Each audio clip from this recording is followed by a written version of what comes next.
Alrighty, welcome to Gun Owner Against Violence. I'm your host, Mike LaPierre, and today is Sunday, July 11th, 2016. It's pretty hard to miss the big news story of the last few days, the horrible event in Dallas, Texas, which was precipitated by another horrible event or several horrible events. I don't want to get into the nuts and bolts of those. What I do want to get into is what I'm going to call the bad apple effect. We've all heard about how one bad apple can spoil the whole bunch of apples. Did a Google search, a Google image search, and found a few images to support that concept to try to illustrate it in a visual way. You're looking at those right now. Boy, the bad apples can do a whole lot of damage, and I'm going to categorize these bad apples. I'm going to talk about racism as it pertains to white people, racism as it pertains to black people. I'm going to talk about the pros and cons of law enforcement. There's good, bad, and ugly there. And also, of course,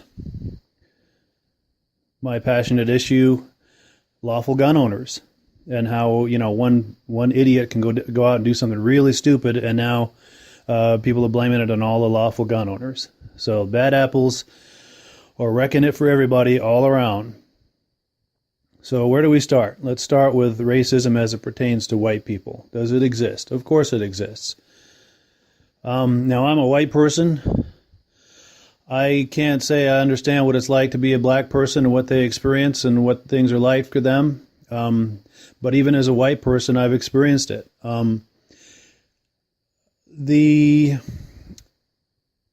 I've heard my black friends have told me this, and I've also experienced this for myself, that racism is different in the North and in the South.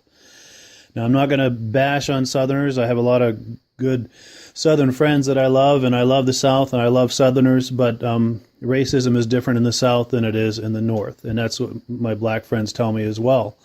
Is in the South, they don't pretend. You know where you stand. It's out in the open. Whereas in the North, it's taboo culturally to talk about it. So there's probably plenty of racism in the North, but it just isn't talked about. It's more of a passive-aggressive, sneaky thing, and you never know quite where you stand with it. I'll just give you a couple of quick examples of racism that I've experienced firsthand, and sadly it was all in the South. When I was in Sonora, Texas back in '97, I was out there on a business trip, and one of the guys there we were doing business with, he was not happy about our choice of motel.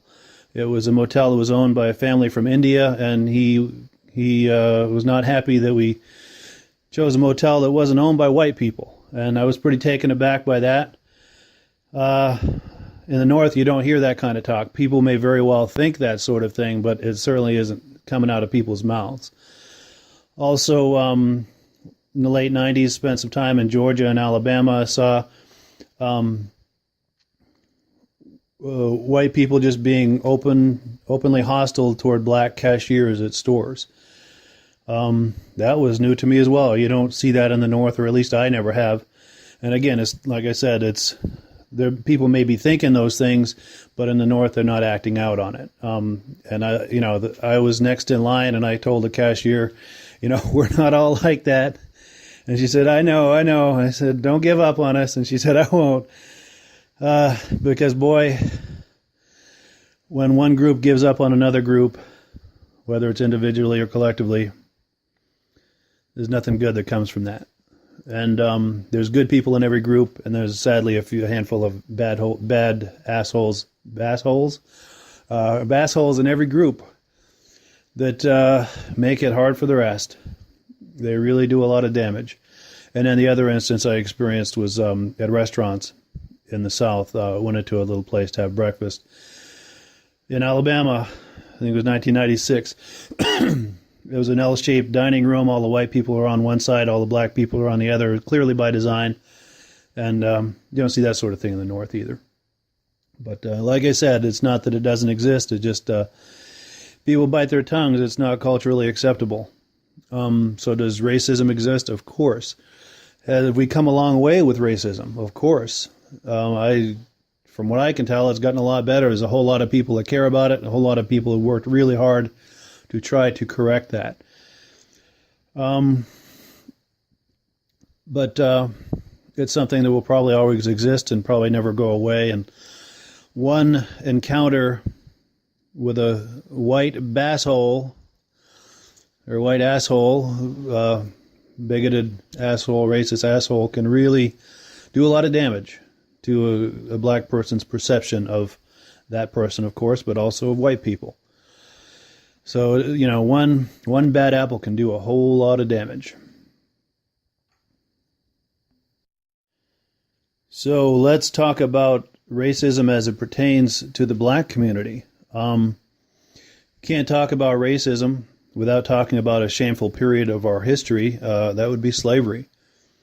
Nothing acceptable about slavery, nothing okay with slavery, but it's important to try to put it in proper context to understand it. I'm not trying to justify it. I'm just trying to put it in context so that we can understand it.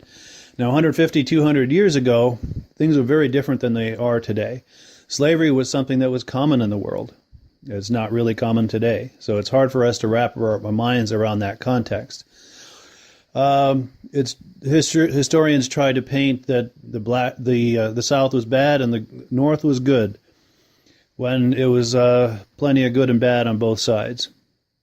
There was plenty of Northerners who profited from the slave trade. Northerners didn't have slavery as much as the South, not because of altruism, but because it didn't fit the industrial business model. The South, slavery fit their agrarian business model, and it was an agricultural South. Only 5% of Southerners owned slaves, but it was a agricultural economy. Now, slavery was being discussed North and South as a moral issue before the Civil War. Slavery was clearly on the way out, and they were trying to discuss and try to figure out how are we going to transition out of this without destroying the economy, because it was, and ultimately, I'm going to skip a few steps, when Lincoln signed the executive order to emancipate the slaves. It emancipated the slaves, but it short-circuited that whole process of how are we going to do this without destroying the economy. And that's exactly what it did. It destroyed the economy. That's why Lee surrendered to Grant.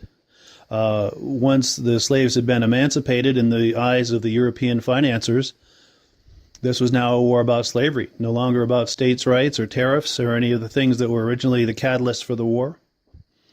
And the South could no longer obtain financing, which is why Lee surrendered, because his men were starving. And am I sympathetic to the South? Set aside the slavery issue? Absolutely. I'm more sympathetic to the South than I am to the North. A lot of similar issues at work today. And the Southerners are bitter. That's certainly the perception. I'm not a Southerner, but that's the perception. I think it's misplaced bitterness to direct that at black people. Their issue is with the federal government. If you ask me, this is just my opinion. It's just my opinion. I'm not a Southerner. I'm just talking about my opinions, and we're all entitled to our opinions. If you have differing opinions on this or want to weigh in here, by all means. I'm not an expert on the Civil War, but I am a student of the Civil War. It's of great interest to me. There's a lot of parallels that we can learn from, and I do see history repeating itself. I see us headed towards something like that again. It'll probably be a very different experience, but see us headed towards civil unrest. But I'm getting sidetracked here. I thought we were going to talk about racism as it pertains to black people. But like I said, slavery is you can't talk about it without talking about slavery, and that's a great cultural wound in the black community. Like I said, I'm not black either. I can't speak for them, but I can't imagine how that could not be a cultural wound. How do black people explain that history to their children? I can't imagine how that is explained to a young child. I'm a white guy, and I remember how that was explained to me as a young child, and I was disgusted by it. I was sickened by it. That sort of situation could exist, that one class of people owned another class of people. It was just horrifying to learn about that. So how does a young person integrate that and move forward? How does that not? How do you move forward and still have love in your heart for people of all races, especially white people? Does it create biases? I'm sure it does. Does it create biases with everyone? Absolutely not. I don't I've known plenty of black people and loved plenty of black people, and most black people love all people and are decent, loving, compassionate people. But sadly, there are some bad apples in the black community as well. Sad to report, and I'm not trying to beat up on the black community. I'm just reporting some facts. There sadly is a disproportionate amount of black people involved in crime and criminality and gangs, far more disproportionate than other races. And that is a serious problem, a problem that has to be addressed. I'm not, like I said, I'm not saying this to beat up on the black community. I'm sure they're well aware of it. But there's a saying that nothing changes until it becomes what it is. And if we can't talk about these things, we can't resolve them. We can't work toward making them better. If you shut down conversations when you bring something like this up, how are we ever going to try to make change and try to fix these things? And I think we all want to fix these things for the good of society. We're headed towards societal collapse here, in my opinion. So, how does that pertain to relations between black people and law enforcement? Like I said, most black people are decent, responsible, compassionate people. But sadly, there's a disproportionate amount of them involved in crimes and criminality and gangs. And I think, sadly, some of them exploit racial tensions and racial sensitivities to play cat and mouse games with law enforcement. And if you don't think that does damage to their race, to relations with law enforcement, and to society at large, you need to think again. And I'll tell you a similar experience I've had with this. Back in '06, when my former wife and I moved to the Phoenix area, we were living at an apartment complex. There was a community pool there, and I was over there one day, and there was this teenager kid bullying this younger, smaller kid. I told him to knock it off. Now, mind you, I'm standing 10 feet away from him. There's plenty of witnesses around. I told him to knock it off, and he started yelling, "He just tried to touch me." And, of course, no such thing happened. There's plenty of witnesses that corroborate that. I was 10 feet away, but he was working that tactically as a way to stop me in my tracks, and it did. So why did I bring that up? I think the black criminals are doing that same exact thing with law enforcement, playing those same kind of cat and mouse games, trying to play the race card and taunt the police and just play, like I said, play cat and mouse games with the police. And you don't think that makes it harder for responsible, decent black people? I need you to think again, seriously. And it also destroys credibility of the black community, and I'm sure in the eyes of law enforcement, walking the streets trying to do their thing, trying to do so responsibly and ethically and the way they're supposed to, it makes it that much harder, and I'm sure the law enforcement starts to develop biases because of that. So there sadly are bad apples in the black community as well. And by no means is that the black community at large. I'm not trying to paint that kind of picture. The majority of black people are good, decent, honest, responsible, compassionate people. But the truth is what it is. There are sadly some bad apples that are doing some massive damage.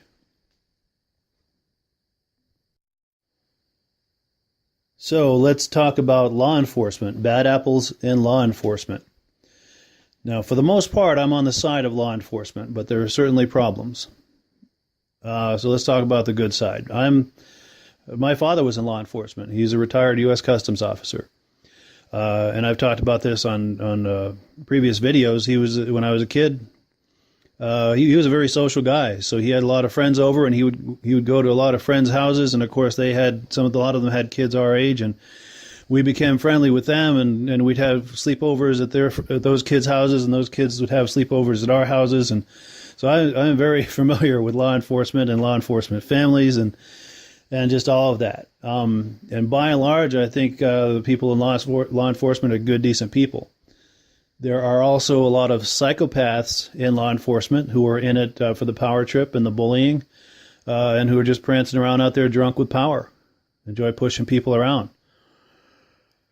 I believe it's a minority, a small minority, but if that is a minority that can do a massive amount of damage to perception and to communities. And it violates a sacred trust with the community when that's happening. Now, there's a few aspects of this. There's on an individual level, there's what I just talked about, the psychopaths in law enforcement who are overly aggressive. Now, a lot of it is systemic as well. And that would be, pardon me, that would be a lot of police departments today have quotas. They're imposing quotas on the law enforcement officers. And what that creates is over-aggressiveness. That creates situations where they're now hostile to the community. The law enforcement officers are under pressure to make numbers, much like a salesperson. And they're just looking for any excuse, anything, even marginal situation where someone who's not even involved in criminal behavior, but just happened to be breaking some small law or something like this, where now you've got them in cuffs, or you're slapping a huge fine on them, or you're just negative engagement with the community where historically that would have just been a warning or a good talking to, or just by the way, you need to park on the other side of the street, or you're in a fire zone, or things that are not criminal but just innocent mistakes that law-abiding people make. And now someone's either getting a huge fine or being slapped in cuffs and brought to jail, and now they're in the criminal justice system, and they have to explain an arrest when the potential employer asks them if they've ever been arrested. And that's hostile to the community. That's a systemic problem. It's not universal, but it is common in a lot of police departments. That also leads to Fourth Amendment. This is a very passionate thing. Anything to do with the Constitution and the Bill of Rights is very passionate for me. Those are very passionate issues. You're looking at the wording of the Fourth Amendment right now. That gets compromised, or can get compromised, when you get this quota experience happening, because now law enforcement is asking a lot of non-pertinent questions. I'll give you an example. Let's say they pull you over because you were speeding. They just start asking you a whole bunch of questions, because if you ask someone enough questions, you can find some other offense where you can either write a ticket or arrest somebody or build up your numbers. And asking questions that don't pertain to the reason they were pulled over or the reason they're talking to someone is completely unconstitutional and violation of the Fourth Amendment rights. And as citizens, we are not obliged to answer questions. And you watch YouTube videos and people in situations like that telling law enforcement officers, I don't answer questions. That's a tricky area. I can't recommend someone to do that, and I don't have many encounters with law enforcement. Actually, none. I'm not quite sure how I would do that, because if that could also escalate a situation, especially if you get a psychopathic law enforcement officer or just someone, that can go bad as well. So I don't know what the answer is with that to protect your Fourth Amendment rights, and also not escalate a situation with an officer. If any of you guys have thoughts on that, as far as your own thoughts, experiences, opinions, and also just ways to handle that, I would love to hear about it. The last thing I want to talk about as far as law enforcement is militarized police. Tell me that's not hostile to a community. That is systemic as well. So yes, there are serious problems in the area of law enforcement. I do believe that they're bad apples, though. I don't think that's the average law enforcement officer. Most law enforcement officers are good, decent, respectable people who are trying to do a good job and trying to use discretion and trying to deal with criminals and leave the law-abiding people alone. But sadly, there are exceptions to that. And you get these bad apples put together with a bad apple from law enforcement and a bad apple from a bad apple criminal. Not a good mix. Not a good mix. And then you get the media fanning those flames, and you see something like what happened in Dallas. And now, law-abiding gun owners are going to be blamed for that. So, like I said, law-abiding gun owners are going to be blamed for this. Anytime something does something stupid with a firearm, does mayhem, harms innocent people, law-abiding gun owners are always going to be blamed. And it's unjust, is just as unjust as being racist or bigoted toward any ethnic group or religious group or gender or sexual orientation or any other. Bigotry is bigotry. Whether or not you understand gun rights or gun owners, it's bigotry. Sorry. It is what it is. And that's a problem as well. Because when you make it about guns, you're making it about 100 million lawful gun owners. That's a lot of people, and we vote. And we're politically active. And these sort of things just create solidarity in the lawful gun community. So until you make it about crime and criminality and the individual assholes who are doing these horrible things, gun control is going to be a steep uphill battle. And I hope it's a battle that's never won, because it's an unjust. It would be an unjust victory. It would be a victory where this brings neither security or peace of mind or anything positive. All you do is create a whole class of people. A whole class of people are now criminals overnight with the stroke of a pen, who have done nothing wrong. And now all of a sudden, items that were once lawfully owned items are now contraband overnight. And it creates traps, legal traps for law-abiding gun owners, where with absolutely no criminal intent, you can find yourself in serious trouble. Just for crossing a state line or carrying something that was banned overnight. It's not about criminal activity, criminal behavior. You're persecuting a whole class of people unfairly and unjustly. And there's nothing acceptable to me about sending innocent people to jail or making them pay thousands of dollars in legal fees for doing nothing wrong. I think we need to keep the focus on criminals and criminal behavior.